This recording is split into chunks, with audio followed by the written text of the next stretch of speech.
نحمدہ ونصلی ونسلم علی رسول الکریم اما بعد۔ سبق نمبر 5 کا یہ دوسرا حصہ ہے۔ پہلے حصے میں تقریباً 19 مسائل بیان ہو گئے جن کی وجہ سے روزے میں کوئی فرق نہیں آتا تھا یا جن کی وجہ سے صرف روزہ مکروہ ہو جاتا تھا۔ یہاں سے مسئلہ نمبر 20 سے لے کر آگے جو مسائل ہیں ان کو انشاءاللہ بیان کروں گا۔ مسئلہ نمبر 20 یہ ہے کہ اگر کسی کو روزے کی حالت میں خود بخود الٹی آ گئی تو اس سے روزے میں کوئی فرق نہیں آتا، چاہے وہ الٹی توڑی ہو یا زیادہ ہو، چاہے وہ منہ سے باہر آئے یا وہ حلق سے نیچے چلی جائے، اس سے روزے میں کوئی فرق نہیں آتا۔ البتہ اگر اس نے قصداً لوٹا لی تو اس سے روزہ ٹوٹ جائے گا۔ اس سے ایک مسئلہ یہ بھی معلوم ہوا کہ روزے کی حالت میں جو ڈکاریں آتی ہیں تو اگر ڈکار کی وجہ سے منہ میں پانی آیا اور وہ پانی پھر خود بخود نیچے چلا گیا تو اس سے روزے میں کوئی فرق نہیں آئے گا۔ مسئلہ نمبر 21، اگر کسی نے قصداً الٹیاں کی تو اس صورت میں اگر وہ الٹیاں منہ بھر کر ہو تو اس سے روزہ فاسد ہوگا، اور اگر منہ بھر کر نہ ہو تو چاہے وہ منہ سے باہر آئے یا حلق کے اندر خود بخود چلی جائے، اس سے روزے میں کوئی فرق نہیں آئے گا۔ البتہ اگر اس نے قصداً لوٹا لی تو پھر اس صورت میں بھی روزہ فاسد ہو جائے گا۔ مسئلہ نمبر 22 یہ ہے کہ اگر کسی نے قصداً الٹیاں کی، یعنی اس نے حلق کے اندر انگلی ڈالی اور پھر اس کو الٹی آئی اور وہ الٹی منہ بھر کر نہ تھی تو چونکہ اس سے روزہ فاسد نہیں ہوتا، لیکن اگر اس نے ایک مجلس میں کئی بار اس طرح کیا، ایک دفعہ اس کو الٹی آئی اور وہ تھوڑی سی تھی، پھر آئی، پھر تھوڑی سی تھی، پھر اس نے قصداً الٹی کی اور پھر تھوڑی سی الٹی آئی، تو اگر ایک مجلس میں اس طرح کیا ہے تو پھر ان تمام الٹیوں کو جمع کیا جائے گا اور یہ خیال کیا جائے گا کہ یہ منہ بھر کر ہے یا نہیں ہے۔ اگر منہ بھر کر ہو تو پھر روزہ فاسد ہوا، اگر منہ بھر کر نہ ہو تو پھر بھی روزہ فاسد نہیں ہوگا۔ اسی طرح اگر کئی اوقات میں الٹی آئی، مثلا صبح کے وقت کسی نے قصداً الٹی کی، پھر ظہر کے وقت قصداً کی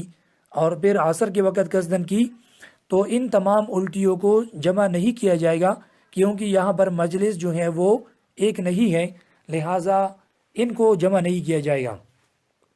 مسئلہ نمبر 23 یہ ہے، کسی عورت کو دیکھنے سے یا کسی عورت یا کسی بات کا خیال آنے سے یا اپنی بیوی کی مخصوص اعضاء کو دیکھنے سے اگر منی خارج ہوئی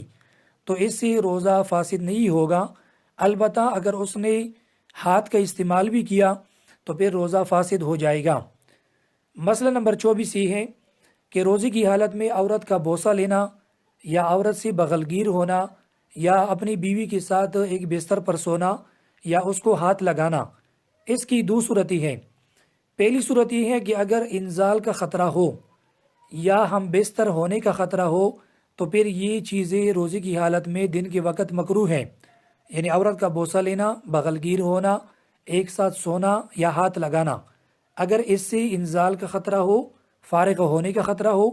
یا پھر ہم بستر ہونے کا خطرہ ہو تو پھر دن کے وقت یہ مکروہ ہے، اور اگر انزال کا خطرہ نہ ہو یا ہم بستر ہونے کا خطرہ نہ ہو تو پھر دن کے وقت بھی یہ مکروہ نہیں ہے، بلکہ اس سے روزے میں کوئی فرق نہیں آتا۔ پھر اگر خدا نخواستہ دن کے وقت کسی نے اس طرح کیا اور اس کو انزال ہو گیا، یعنی منی خارج ہوئی، تو اس سے روزہ فاسد ہوگا اور اس صورت میں قضا ہے، کفارہ نہیں ہے۔ لیکن اگر کسی نے ہم بستری کی تو پھر اس صورت میں روزہ فاسد بھی ہوا، قضا بھی ہے، کفارہ بھی ہے۔ مسئلہ نمبر 25 یہ ہے کہ روزے کی حالت میں بیوی کے ہونٹ کو منہ میں لینا، کسنگ، جس کو انگلش میں کسنگ کہتے ہیں، یا مباشرت فاحشہ یعنی برہنہ ہو کر مرد کی عضو خاص کو عورت کی عضو خاص کے ساتھ ٹچ کرنا بغیر کسی کپڑے کے، تو روزے کی حالت میں دن کے وقت یہ مکروہ ہے، چاہے انزال کا خطرہ ہو یا نہ ہو، چاہے ہم بستر ہونے کا خطرہ ہو یا نہ ہو، یہ دو چیزیں روزے کی حالت میں مکروہ ہیں۔ مسئلہ نمبر 26،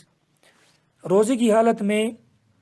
آنکھ میں سرما لگانا یا آنکھ میں دوائی ڈالنا، اس سے روزے میں کوئی فرق نہیں آتا۔ اسی طرح یہاں ضمنی طور پر ایک دو مسائل اور بھی ہے۔ روزے کی حالت میں ناک میں دوائی ڈالنا یا سپرے کرنا، اس سے روزہ مطلقاً فاسد ہوتا ہے۔ اسی طرح کان کے بارے میں تھوڑی سی تفصیل ہے۔ کان کے بارے میں جو ہمارے قدیم فقہائے کرام رحمہ اللہ نے جو مسئلہ لکھا ہے، انہوں نے مسئلہ یہ لکھا ہے کہ روزے کی حالت میں کان میں دوائی ڈالنا یا قصدن پانی ڈالنا، اس سے روزہ فاسد ہو جاتا ہے، کیونکہ انہوں نے علت یہ لکھی تھی کہ کان اور حلق کے درمیان ایک سوراخ ہے۔ لیکن جو جدید میڈیکل ریسرچ ہے، تحقیق ہے، اس میں یہ بات آئی ہے کہ کان اور حلق کے درمیان سوراخ اس طرح نہیں ہے کہ جس سے دوا جو ہے وہ یعنی منفذ اصلی کے ذریعے وہ دوا نیچے آئی۔ تو لہٰذا جدید تحقیق یہ ہے، جدید فتویٰ یہ ہے کہ اگر کسی کا کان کا پردہ بالکل صحیح سالم ہے، کان میں سوراخ نہیں ہے یعنی پردے میں، تو اگر وہ دن کے وقت بھی دوائی ڈالے یا پانی ڈالے تو اس سے روزہ فاسد نہیں ہوگا۔ البتہ احتیاط کا تقاضا یہ ہے کہ اگر شدید ضرورت نہ ہو تو دن کے وقت کان میں دوائی ڈالنے سے اجتناب کرنا چاہیے۔ مسئلہ نمبر 27، مرد کے لیے اپلے آلے تناسل میں یعنی ذکر کی سوراخ میں دوائی ڈالنے سے یا دوائی لگانے سے روزے میں کوئی فرق نہیں آتا، چاہے وہ پچکاری کے ذریعے لگائی یا ویسے کسی اور ذریعے سے لگائی۔ تو مرد کے لیے یہ حکم ہے۔ عورت کے لیے شرمگاہ میں یعنی آگے شرمگاہ میں، پیشاب کی شرمگاہ میں مسئلے جو ہیں وہ الگ ہے، ان کو انشاءاللہ پھر آگے جو ہے نا میں بیان کروں گا۔ مسئلہ نمبر 28 یہ ہے کہ اگر سر میں زخم ہے تو سر کے زخم میں دوا لگانے سے بھی روزے میں کوئی فرق نہیں آتا، جدید فتویٰ اسی پر ہے۔ مسئلہ نمبر 28، اگر کسی کی پیٹ میں زخم ہے تو اس میں دوائی لگانے کے بارے میں یہ تفصیل ہے کہ اگر وہ دوائی معدے تک پہنچتی ہو یا آنت تک پہنچتی ہو تو اس سے روزہ پھر فاسد ہوگا،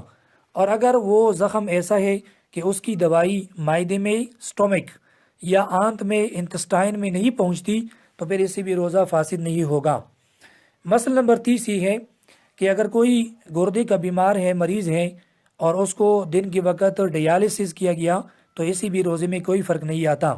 مسئلہ نمبر 31، روزے کی حالت میں آکسیجن لینا، اگر آکسیجن خالص ہے، اس میں کوئی دوائی وغیرہ نہیں ہے، کوئی ذرات نہیں ہے، تو پھر اس سے روزے میں فرق نہیں آتا، اور اگر اس میں کوئی دوائی ملائی گئی ہے یا اس میں ذرات ہیں تو پھر اس سے روزہ فاسد ہوگا۔ جامعہ علوم کراچی کا فتویٰ یہ ہے۔ مسئلہ نمبر 32، بعض ہومیوپیتھک دوائیاں ایسی ہوتی ہے کہ جن کو سونگا جاتا ہے اور صرف سونگنے سے وہ بیماری ٹھیک ہو جاتی ہے، تو اگر وہ دوائی ایسی ہے کہ اس میں ذرات وغیرہ اندر نہیں جاتے تو پھر اس سے روزہ فاسد نہیں ہوگا، اور اگر ذرات وغیرہ اندر جاتے ہیں تو پھر روزہ اس سے فاسد ہو جائے گا۔ مسئلہ نمبر 33 یہ ہے کہ اگر کسی کی معدے میں زخم ہے یا کسی کی ایسوفیزکس میں یعنی حلق سے نیچے وہ زخم ہے تو اس کے لیے انڈوسکوپی جو کیا جاتا ہے، اگر انڈوسکوپی کے اوپر ویزلین وغیرہ یا کوئی جلی وغیرہ نہیں لگائی گئی، کوئی رطوبت وغیرہ نہیں لگایا گیا، اور وہ انڈوسکوپی اس کو ڈاکٹر اندر لے کر چلا گیا اور پھر اس کو باہر نکالا تو اس سے روزے میں کوئی فرق نہیں آتا۔ البتہ اگر اس نلی کے اوپر کوئی ویزلین وغیرہ لگائی گئی ہو یا کوئی اور جلی وغیرہ لگائی گئی ہو تو اس سے پھر روزہ فاسد ہو جائے گا۔ مسئلہ نمبر 34 یہ ہے کہ بدن کے اوپر ویکس لگانا، اس سے روزے میں کوئی فرق نہیں آتا۔ مسئلہ نمبر 35، ٹھنڈک کے لیے دن کے وقت غسل کرنے سے بھی روزے میں کوئی فرق نہیں آتا۔ اسی طرح اگر کسی نے کپڑے کو تر کیا اور تر کپڑا اپنے سر کے اوپر رکھا یا جسم کے اوپر رکھا تو ایسے بھی روزے میں کوئی فرق نہیں آتا۔ مسئلہ نمبر 36، وضو کے علاوہ بھی دن کے وقت کلی کرنا، ایسے بھی روزے میں کوئی فرق نہیں آتا۔ مثلا کسی کی منہ میں بدبو جو ہے پیدا ہوتی ہو اور منہ کا ذائقہ جو ہے وہ تبدیل ہوتا ہو تو دن کے وقت اگر وہ کلی کرے بار بار تو اس سے روزے میں کوئی فرق نہیں آتا۔ مسئلہ نمبر 37، کان کے اندر جو میل کچیل ہو اس کو نکالنے کے لیے کوئی یعنی مطلب ماچس کی تیلی وغیرہ یا کوئی اور چیز داخل کرنا اور کان کا میل نکالنا، اسی بھی روزے میں کوئی فرق نہیں آتا۔ آگے مسئلہ یہ ہے کہ روزے کی حالت میں شوگر چیک کرنا اور کرانا، اس سے بھی روزے میں فرق نہیں آتا۔ جامعہ علوم کراچی کا فتویٰ یہی ہے۔ اور آخری مسئلہ یہ ہے کہ روزے کی حالت میں بھاپ لینا، آج کل چونکہ کرونا وائرس ہے اس میں بھاپ لینے کا کہا جاتا ہے، تو روزے کی حالت میں بھاپ لینے کے بارے میں تفصیل یہ ہے کہ اگر وہ بھاپ لیا جائے اور اس کے اندر کوئی دوائی وغیرہ ہو یا نہ ہو تو اس سے چونکہ پانی کی جو ذرات ہے وہ اندر چلے جاتے ہیں منہ کے ذریعے یا ناک کے ذریعے، تو اس سے روزہ فاسد ہو جاتا ہے۔ جامعہ علوم کراچی اور جامعہ بنوری ٹاؤن کا فتویٰ یہی ہے۔ یہ تقریباً چند مسائل تھے کہ جو ضروری تھے، انشاءاللہ آگے بھی مسائل بیان ہوتے رہیں گے۔ وآخر دعوانا الحمدللہ رب العالمین۔